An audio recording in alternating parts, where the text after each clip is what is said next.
Telugu Desam party విధానం, మన దేశం మన బాధ్యత. అందుకే గౌరవ ప్రధానమంత్రి శ్రీ నరేంద్ర మోడీ గారు ఒక పిలిపిస్తే నెల్లూరులో భారీగా మహానాడు ఏర్పాటు చేసుకోవాలన్న ప్లాన్లు మనం క్యాన్సిల్ చేసుకుని ఈరోజు హైబ్రిడ్ విధానం మనం ఏర్పాటు చేసుకుంటాం జరిగింది. హైబ్రిడ్ అనగానే టీమ్ 11 ఎగతాళి చేశారు. ఆ టీమ్ 11కి ఒకటే చెప్తున్నా, ముందు బ్యాటింగ్ చేసే బాధ్యత మా పసుపు సైన్యానిది. విశ్వవిఖ్యాత నట సార్వభౌమ స్వర్గశ్రీ నందమూరి తారక రామారావు గారు దేశానికే ఒక లెజెండ్. తెలుగువారి ఆత్మగౌరవం ఎన్టీఆర్, తెలుగువారి పౌరుషం మన ఎన్టీఆర్. సినిమాల్లో కానీ రాజకీయాల్లో కానీ ఆయన ఏనాడు ట్రెండ్ ఫాలో చేయలేదు. ఒక ట్రెండ్ సెటర్ మన ఎన్టీఆర్. ఆయన రికార్డు బద్దలు కొట్టడం ఎవడి వల్ల సాధ్యం కాదు. దేశానికే సంక్షేమం పరిచయం చేసిన వ్యక్తి మన ఎన్టీఆర్. సమాజమే దేవాలయం, ప్రజలే మన దేవుళ్ళు అని చెప్పి మనకు ఒక దిశ నిర్దేశం ఇచ్చిన వ్యక్తి మన ఎన్టీఆర్. 2 రూపాయలకే కిలో బియ్యం, పెన్షన్ విధానం, 50 రూపాయలకే హార్స్ పవర్ విద్యుత్, జంత వస్త్రాలు, పక్కా ఇల్లు, ఏకంగా గురుకుల పాఠశాలలు, మధ్యాహ్న భోజనం పథకం, పటేల్ పట్వారీ వ్యవస్థ రద్దు, ఇలా అనేక సంక్షేమ అభివృద్ధి కార్యక్రమాలు చేసిన వ్యక్తి మన అన్న ఎన్టీఆర్. స్త్రీ శక్తిని ముందుగా గుర్తించిన వ్యక్తి మన ఎన్టీఆర్. మహిళలకి ఆస్తుల సమాన హక్కు కల్పించారు. మహిళలకు పెద్ద ఎత్తున చదువుకోవాలని భారతదేశంలోనే తొలి మహిళా విశ్వవిద్యాలయం కూడా ఏర్పాటు చేసిన వ్యక్తి మన ఎన్టీఆర్. ఇంకా మహిళలు కూడా రాజకీయాల్లో ప్రోత్సహించి రిజర్వేషన్ కూడా ఇచ్చిన వ్యక్తి మన ఎన్టీఆర్. ప్రపంచంలో ఎక్కడికి వెళ్ళినా 3 అక్షరాల పేరు చెప్తే తెలుగు జాతి ఆనందపడుతుంది, తెలుగు జాతికి గుర్తింపు వచ్చింది. ఆ 3 అక్షరాలు ఏంటి? సిబిఎన్. ఆ 3 అక్షరాలు ఏంటి? గట్టిగా చెప్పాలి, సిబిఎన్. ఎందుకు చెప్తున్నానంటే చాలా మంది కుర్రోలు ఇక్కడ కూర్చున్నాం, వేదికమైన అనేక మంది యంగ్స్టర్స్ ఉన్నారు. పొద్దున్న లేచి దగ్గర నుంచి ఆయనతో పోటీ పడాలని ఒక తాపత్రయం మనలో ఉంది.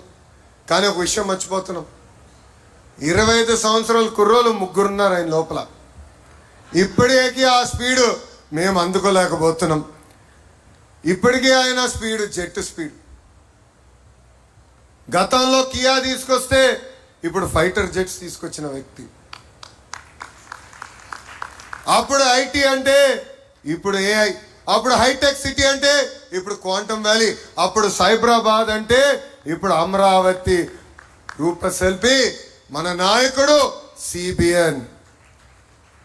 భవిష్యత్తును ఎప్పుడు ముందుగా చూసే విజనరీ మన నాయకుడు సిబిఎన్. స్త్రీ శక్తిని మహాశక్తిగా గుర్తించిన వ్యక్తి మన సిబిఎన్. మహిళలకు విద్యా ఉపాధి అవకాశాల్లో 33% రిజర్వేషన్ అందించిన వ్యక్తి మన సిబిఎన్. డ్వాక్రా సంఘాల ద్వారా మహిళలకి ఆర్థిక స్వాతంత్రం కూడా కల్పించిన వ్యక్తి మన సిబిఎన్. తన తల్లి పడిన కష్టాలు గుర్తించి మహిళలు కష్టాలు పడకూడదని దీపం పథకం ద్వారా ఉచితంగా గ్యాస్ కనెక్షన్ కూడా అందించిన వ్యక్తి మన సిబిఎన్. మహిళల్ని బస్ కండక్టర్లుగా, బస్సు డ్రైవర్లుగా కూడా నియమించిన వ్యక్తి మన సిబిఎన్. దేశంలోనే తొలి స్పీకర్గా ప్రతిమా భారతి గారిని కూడా నియమించిన గొప్ప వ్యక్తి మన సిబిఎన్. ఎవడైనా మహిళల జోలికి వస్తే తోలు తీస్తానని చెప్పిన వ్యక్తి కూడా మన సిబిఎన్. ఈ మధ్యన చూస్తున్నాం మహిళల జోలికి వెళ్తే ఏమవుతుందని. అర్థమైందా రాజా? తెలుగుదేశం పార్టీలో కార్యకర్తలే అధినేత. 2019 నుంచి 24 వరకు అనేక కష్టాలు మన కార్యకర్తలు ఎదుర్కొన్నారు.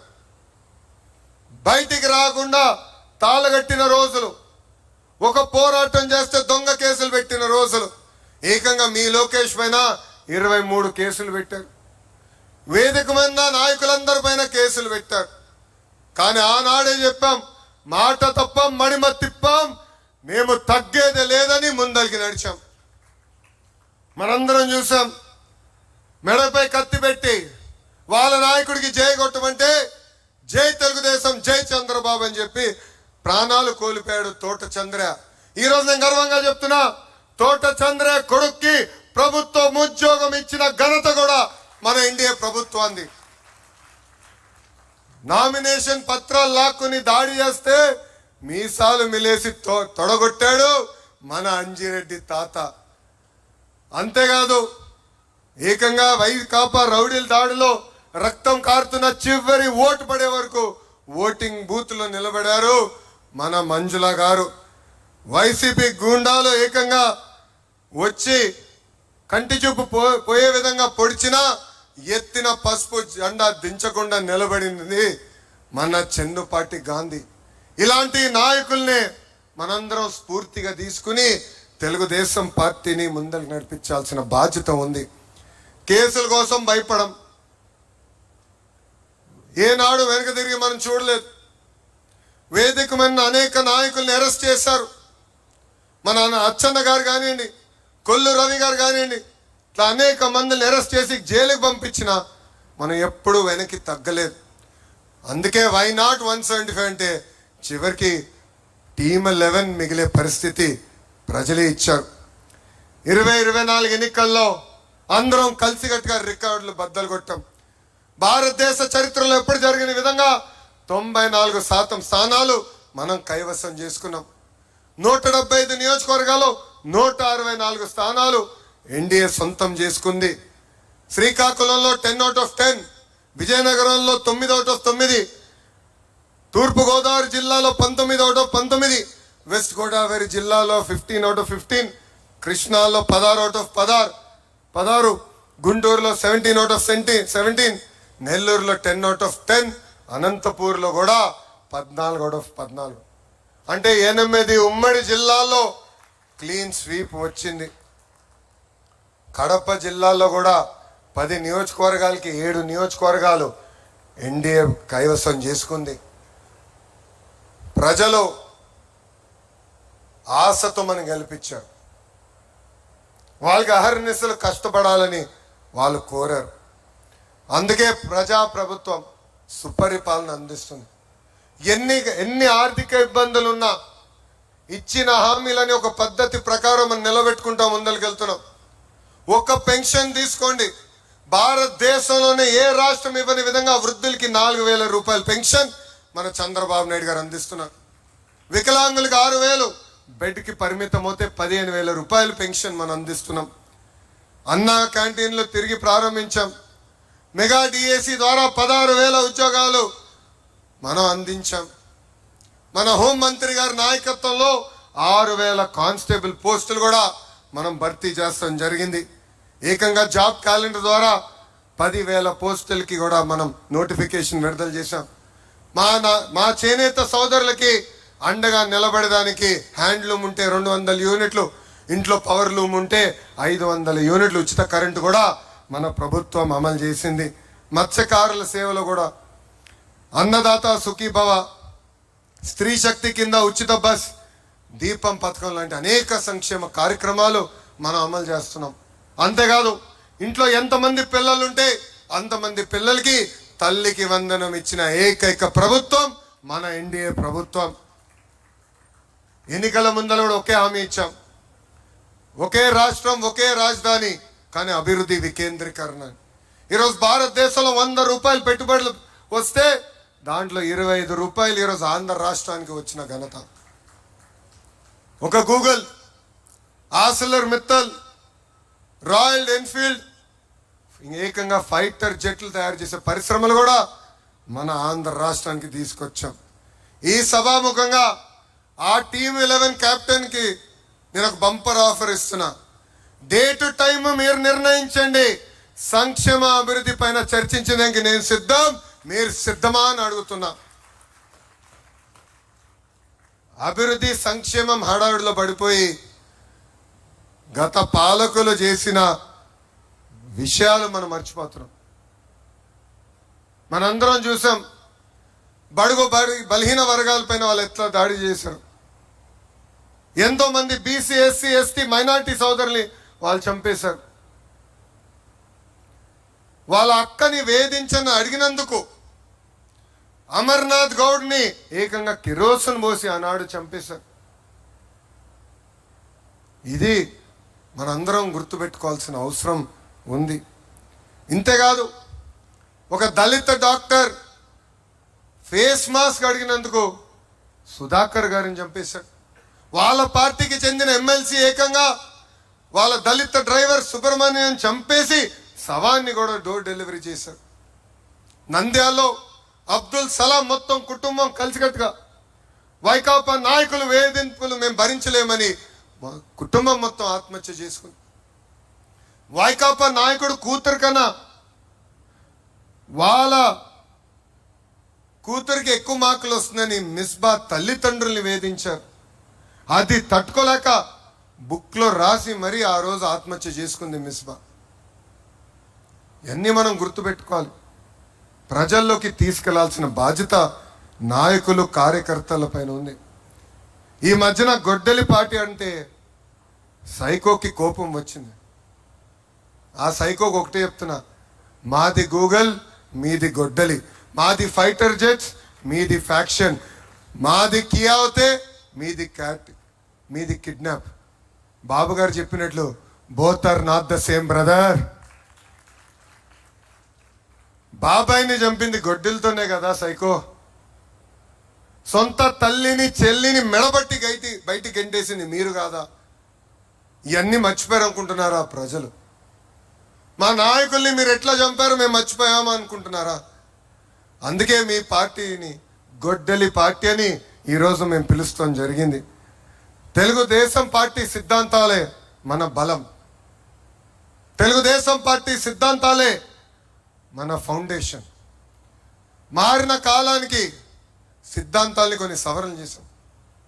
మన జరిగిన మహానాడులో 6 శాసనాలు మనం ప్రకటించుకున్నాం. ఎప్పుడు ఏ నిర్ణయం తీసుకున్నా ఒక్కసారి కళ్ళు మూసుకుని 6 శాసనాల గురించి ఆలోచించాలని ఇక్కడున్న నాయకుల్ని, క్లస్టర్స్ ఉన్న కార్యకర్తలకి నేను పిలిపిస్తున్నా. తెలుగు జాతి విశ్వఖ్యాతి, యువగలం, స్త్రీ శక్తి, పేదల సేవల్లో సామాజిక న్యాయం, అన్నదాతకు అండగా కార్యకర్తలే మన అధినేత. ఈ 6 శాసనాలు మనం గుర్తుపెట్టుకోవాలి, రాసుకోవాలి.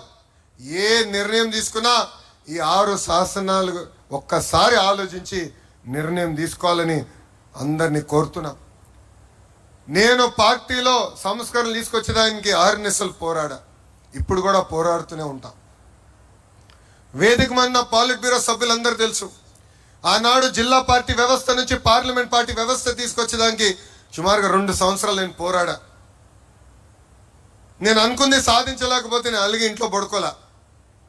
మళ్ళీ తిరిగి పాలిట్ బ్యూరోకి వెళ్ళా, నాయకులతో మాట్లాడా. నమ్మకుంది సాధించుకునే వరకు నేను వదలబెట్టలేదు. అంతేకాదు, పాదయాత్రలు నేను నడిచినప్పుడు కార్యకర్తలు అందరూ నన్ను అడిగారు, పనిచేసిన కార్యకర్తలు మీరు గుర్తించాలని. అందుకే టెక్నాలజీతో జోడించి మై టీడీపీ యాప్ తీసుకొస్తే చాలామంది నన్ను అడిగారు, మై టీడీపీ యాప్ అవసరమా అని.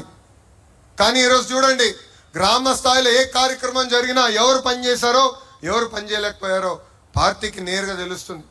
ఈరోజు క్లస్టర్లో మనం మహానాడు ఏర్పాటు చేసుకుంటే దానికి ఎవరు వచ్చారు, ఎవరు రాలేకపోయారు కూడా నేరుగా పార్టీకి తెలిసే పరిస్థితి.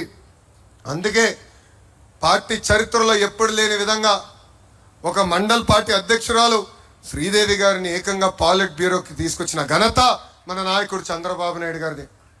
అంతేకాదు, పార్టీ ఆవిర్భావం నుంచి ఏకంగా సీటు పొత్తుల్లో పోయినా అండగా నిలబడి ఎక్కడ కార్యకర్తలు చెక్కు చెదరకుండా మా మంగళగిరి నియోజకవర్గంలో క్లస్టర్ ఇన్ఛార్జ్గా పనిచేసిన ధనంజయ్ గారిని కూడా ఏకంగా పాలిట్ బ్యూరోకి తీసుకొచ్చిన ఘనత మన నాయకుడు చంద్రబాబు నాయుడు గారు. నిజం గడప దాటే లోపల అబద్ధం ప్రపంచం చుట్టూ తిరిగి వస్తుంది. ఈరోజు మనం చూస్తున్నాం, ఆ సైకో పార్టీ, క్షమించాలి, గొడ్డలి పార్టీ, ఆ గొడ్డలి పార్టీ ఎలాంటి కుట్రలు చేస్తున్నాయో మనందరం చూడాలి. మనందరం అప్రమత్తంగా ఉండాలి. ఎవరు ఊహించిన విధంగా 150 రోజుల్లో మనం డిఎస్సి నిర్వహించి మనం ఉపాధ్యాయులకి ఆఫర్ లెటర్ ఇచ్చాం. ఆ గొడ్డలి పార్టీ నాయకులు వెళ్ళి ఏకంగా 200 కేసులు మన పైన పెట్టారు. డిఎస్సి అడ్డుకోవాలని ప్రయత్నించారు, కానీ ఎక్కడా వాళ్ళు అడ్డుకోలేకపోయారు. అందుకే ఇప్పుడు కొత్త డ్రామా తీసుకొచ్చారు డిఎస్సి పైన. అందుకే చెప్తున్నా, సైకో నీది 10th క్లాస్ పేపర్ లీక్ చేసిన బ్యాచ్, నాది స్టాన్ఫర్డ్ హిస్టరీ ఉన్న బ్యాచ్. టీచర్ని లిక్కర్ షాప్ ముందలు నిలబెట్టిన ఘనత మీది.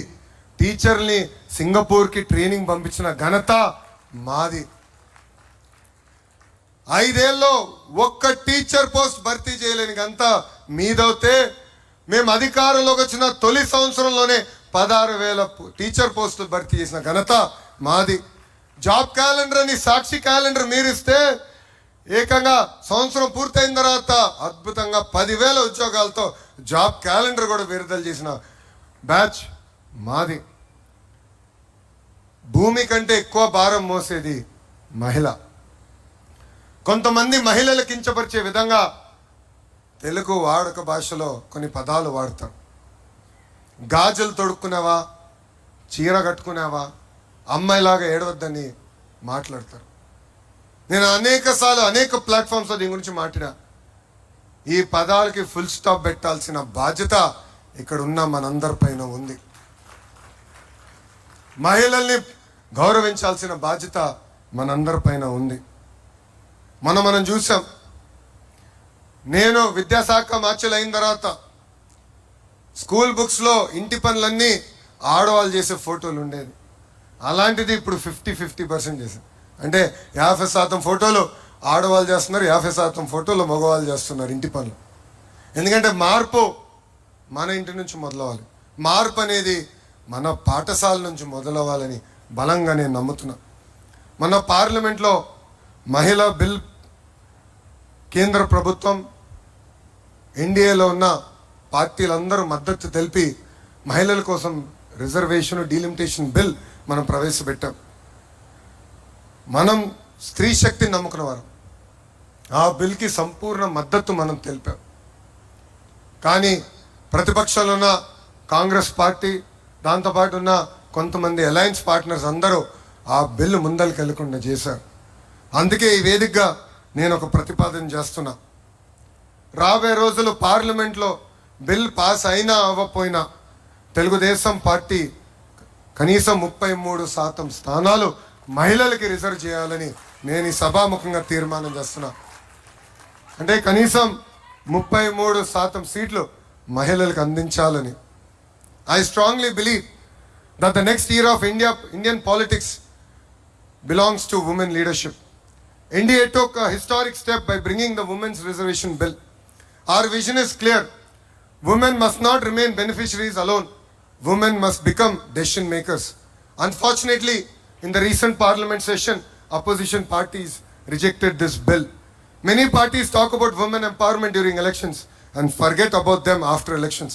But Telugu Desam Party, since our inception, always believed in the power of women. We were always supported their aspirations and dreams. We stood by them and we believe that they have greater role to play in Indian political discourse. Therefore, I propose that we leave from the front. Today, from this sacred Mahanadu stage, I propose that in the 2029 elections, Telugu Desam Party should allocate 33% seats to women, not as a slogan, but as a commitment to the future of India. We want more women lawmakers. We want more women leaders. We want more women policy makers. And future of Telugu Desam Party will be led shoulder to shoulder by our women. This is our resolve. This is our responsibility. This is our commitment. ఇక్కడ చాలా మంది మగవాళ్ళందరూ నవ్వుతున్నారు. మొన్న మీ అందరికీ భోజనం పెట్టాను. ఎందుకు పెట్టాను ఇప్పుడు అర్థం ఉంటుంది అందరికీ. మనం ఇక్కడి నుంచి గేరు మార్చాలి. 2 సంవత్సరాల హనీమూన్ పీరియడ్ అయింది. ప్రజల ఆశతో మన అందరిని గెలిపించారు. ఒక అద్భుతమైన పరిపాలన అందించాలని మనం గెలిపించాం. ఈరోజు ఎప్పుడు లేని విధంగా సుపరిపాలన మనం అందిస్తున్నాం. లా అండ్ ఆర్డర్ ప్రాబ్లమ్స్ లేకుండా మనం చూస్తున్నాం. ప్రతిపక్ష పార్టీకి చెందిన నాయకులు ధర్నా చేయాలంటే శాంతియుతంగా మీరు ధర్నాలు చేయొచ్చని కూడా వాళ్ళందరికీ పర్మిషన్ ఇస్తున్నాం. ఎక్కడ వాళ్ళని అడ్డుకోలేదు, ఎక్కడ వాళ్ళ గేటుకి మనం తాళగట్టట్లేదు. సుపరిపాలన అనేది మన ప్రభుత్వం ట్రేడ్ మార్క్. మనం ప్రతి ఎన్నికల్లో సైన్యంగా పనిచేయాలి. చిన్న ఎన్నికలైనా పెద్ద ఎన్నికలైనా మనం ఒకటే గుర్తుపెట్టుకోవాలి, ఇది మా తెలుగుదేశం, నా తెలుగుదేశం, నా బాధ్యత అని ప్రతి కార్యకర్త ఒక నినాదంతో వెళ్ళాలి. మనం ఒక పెద్ద కుటుంబం, చిన్న చిన్న సమస్యలు ఉండొచ్చు, 4 గోడల మధ్యన కూర్చుని మన సమస్యలు మనం పరిష్కరించుకోవాలి. నేను ఇప్పుడే చెప్పా, నమ్ముకున్న సిద్ధాంతం కోసం నేను కూడా పార్టీలో పోరాడా, ఇప్పుడు పోరాడుతూనే ఉన్నా. కానీ ఏనాడు బయటకు వచ్చి మాట్లాడు, నిర్ణయం తీసుకున్నది ఒకటే ఉంటుంది నా దగ్గర, జై తెలుగుదేశం, జై చంద్రబాబు అని. ఈ నినాదానికి ప్రతి కార్యకర్త కట్టుబడి ఉండాలని నేను కోరుతున్నా. గౌరవ అధ్యక్షులు ఇప్పుడే చెప్పినట్లు అహంకారం వీడాలి. మనం చూసాం గతంలో 151 స్థానాలు 11 ఎట్లయిందని. ఇది మనందరం గమనించాల్సిన అవసరం. ప్రజల దగ్గరికి వెళ్ళాలి, ప్రజలతో మమ్మక్యం అవ్వాలి, వాళ్ళ సమస్యలు పరిష్కరించే దిశగా మనందరం కష్టపడాలని ఇక్కడ వేదిక మీద ఉన్న పెద్దలకి, వేదిక మీద ఉన్న నాయకులకి, రాష్ట్ర వ్యాప్తంగా ఉన్న కార్యకర్తలందరికీ నేను పిలిపిస్తున్నా. ప్రభుత్వ కొనసాగింపు అనేది చాలా చాలా అవసరం. మనం చూస్తున్నాం, ఒక గుజరాత్, ఒక ఒరిస్సా లాంటి రాష్ట్రాలు ఈరోజు ఏ స్థాయికి వచ్చినాయో అందరూ ఒక్కసారి ఆలోచించాలి. 1983లో తెలుగుదేశం పార్టీని అన్న ఎన్టీఆర్ అధికారంలోకి తీసుకొచ్చారు. ఆయన పార్టీని 1982లో స్థాపించారు. ఈరోజు ఈ మీటింగ్ వచ్చే ముందల ChatGPTలో కొట్టారు. 1982లో హ్యూమన్ డెవలప్మెంట్ ఇండెక్స్ తలసరి ఆదాయంలో ఆంధ్ర, ఒరిస్సా రాష్ట్రం ఎలా ఉండేదని, దాంట్లో మీరు చూస్తే చాలా పారామీటర్స్లో ఆంధ్ర రాష్ట్రం, బీహార్ ఒకే రకంగా ఉంది. మన తలసరి ఆదాయం అప్పుడు కేవలం 10 నుంచి 15% ఎక్కువ ఉండేది. అలాంటిది తెలుగుదేశం పార్టీ అధికారంలోకి వచ్చింది కనుకనే, ప్రజలు ఆశీర్వదించి దీవించి మనకు అవకాశం ఇచ్చారు కనుకనే ఈరోజు ఆంధ్ర రాష్ట్రానికి ఈ స్థాయి వచ్చింది. ఇంకా బీహార్ వెనుకబడే పరిస్థితికి వచ్చింది. అదే కానీ ప్రభుత్వం కంటిన్యూస్గా తెలుగుదేశం పార్టీ వచ్చి ఉంటే ఇంకా ఆంధ్ర రాష్ట్రం ఏ స్థాయికి లేదో ప్రజలందరూ ఒక్కసారి ఆలోచించారు. సో ప్రభుత్వ కొనసాగింపు అనేది చాలా చాలా అవసరం. కార్యకర్త దగ్గర నుంచి వేదిక ఉన్న పాలిట్ బ్యూరో సభ్యుల వరకు అందరం కష్టపడాలి. ఈరోజు ఆంధ్ర రాష్ట్రంలో డబుల్ ఇంజిన్ బుల్లెట్ ట్రైన్ సర్కార్ పనిచేస్తుంది. ఇతర రాష్ట్రాల్లో నమో అంటే నరేంద్ర మోడీ గారు, కానీ ఆంధ్ర రాష్ట్రంలో నమో అంటే నాయుడు గారు, మోడీ గారు జోడి. మనందరం చూసే ఎన్నికల ముందల మన అధ్యక్షులు చంద్రబాబు నాయుడు గారిని జైల్లో పెడితే నాకు ఒక అన్నగా నిలబడిన వ్యక్తి మన పవన్ అన్న. నాకు ఇప్పుడు కూడా బాగా గుర్తు, ఆనాడు జడ్జిమెంట్ వచ్చి చంద్రబాబు నాయుడు గారిని ఏకంగా రాజమండ్రి జైలుకు పంపిస్తుంటే నాకు ఫోన్ చేసిన మొదటి వ్యక్తి పవన్ అన్న. ఆనాడు నాకు ఫోన్ చేసి ఒకటే చెప్పాడు, అన్నగా నీకు అండగా నిలబడతా, నిన్ను ప్రోత్సహిస్తా, నీకు ఏ సమస్య ఉన్నా నాకు ఫోన్ చేయి తమ్ముడు అని చెప్పారు. అందుకే మన జరిగిన ఎన్నికల్లో 3 పార్టీలు కలిసికట్టుగా పోటీ చేసిన. కోటి సభ్యులు నా కుటుంబం ఇప్పుడు ఇంకొంచెం పెద్దగా అయింది. ఇప్పుడు 3 పార్టీలు కార్యకర్తలు మన సొంతమయ్యారు. కలిసికట్టుగా పనిచేయాలి. చిన్న చిన్న సమస్యలు ఏమున్నా మనం మన సమస్యలు పరిష్కరించుకోవాలని కార్యకర్తలందరికీ నేను పిలిపిస్తూ, ఈరోజు డబుల్ ఇంజన్ బుల్లెట్ ట్రైన్ సర్కార్ ఉంది కనుకనే విశాఖ ఉక్కుని కాపాడుకున్నాం, విశాఖ రైల్వే జోన్ ఏర్పాటు చేసుకున్నాం, త్వరలో కర్నూలుకి హైకోర్టు బెంచ్ తీసుకొస్తున్నాం, ఫైటర్ జెట్ తయారు చేసిన పరిశ్రమలు మనం తీసుకొస్తున్నాం, ఏకంగా అమరావతి, పోలవరానికి రావాల్సిన నిధులు కూడా మనం తీసుకొస్తాం జరిగింది. ఇంతేకాకుండా నేను వర్కింగ్ ప్రెసిడెంట్ కరెక్ట్గా అయ్యి కరెక్ట్గా నెల దాటింది. అటు తెలంగాణ, అండమాన్లో ఉన్న తెలుగుదేశం పార్టీని కూడా బలోపేతం చేయాల్సిన బాధ్యత నా పైన ఇప్పుడు ఉంది. తప్పనిసరిగా నాయకుల్ని, కార్యకర్తలను కలుస్తా. అక్కడున్న కార్యకర్తల నాయకులందరూ కూడా ఒకటే పిలిపిస్తున్నా, పార్టీ ఏ కార్యక్రమం ఇచ్చినా మనం జయప్రదం చేద్దాం, కలిసికట్టుగా పని చేద్దాం. గ్రామ స్థాయి నుంచి మళ్ళీ తెలుగుదేశం పార్టీ కలిసికట్టుగా పూర్వ వైభవం తీసుకొద్దామని వాళ్ళందరికీ సభాముఖంగా నేను హామీ ఇస్తూ నాకింత అద్భుతమైన అవకాశం ఇచ్చిన మీ అందరికీ పేరు పేరున నా హృదయపూర్వక ధన్యవాదాలు తెలుపుకుంటూ మీ అందరి దగ్గర నుంచి సెలవు తీసుకుంటున్నా. జోహార్ అన్న ఎన్టీఆర్, జోహార్ అన్న ఎన్టీఆర్. చంద్రబాబు నాయుడు గారి నాయకత్వం, చంద్రబాబు నాయుడు గారి నాయకత్వం. జై తెలుగుదేశం, జై తెలుగుదేశం, జై హింద్. అందరికి నమస్కారం. అద్భుతమైనటువంటి ప్రసంగంతో కార్యకర్తల్లో, తెలుగు యువతలో, తెలుగు మహిళల్లో నూతన ఉత్సాహం, ఉత్తేజం నింపినటువంటి మన Telugu Desam party national working president Nara Lokesh